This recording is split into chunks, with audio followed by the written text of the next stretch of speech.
Hi guys, for today's video, samahan niyo naman ako kumain ng Star Apple. 15 years pa nga yung last na kain ko nito guys, kasi bata pa ako nung unang-una ko to natikman. And ngayon na lang ulit ako kumain nito.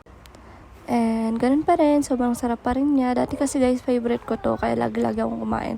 And then yung dati ng maliligaw ng ate ko is nagdadala talaga niyan. And nung siguro hindi niya sinagot or bigla na lang nawala, wala na nang dadala sa bahay namin ng ganyan. Kaya ngayon na lang ulit ako nakakain yan. And after nun guys, natulog na rin ako. And kinabukasan is nag-ayos ako ng mga damitan ko.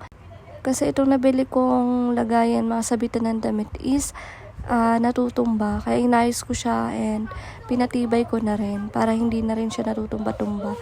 Kasi nakakainis yun guys, ayusin mo siya lagi. And nilagay ko na rin sa hanger yung mga damit kong bago and yung mga dress ko, nilagay ko na rin sa hanger. Pinagsama-sama ko lang yung lagi. Kasi lagi ko naman yung gamit. Kaya nilagay ko na rin sa hanger. Yung mga lagi-lagi lang nagagamit, yun yung nilalagay ko sa hanger para madaling makuha. And then, isinabay ko na rin tong jacket ko kasi ito yung lagi kong gamit kapag magmumotor ako. And then yun, after nun, tinignan ko yung order ko kasi may dumating. And yun nga, dismayado ako kasi mali yung nabili ko. Hindi siya kumasya dun sa motor na pwede kong ilagay. Phone holder to guys, hindi na ako bumili ulit. So yun lang guys, thanks sa panonood, bye!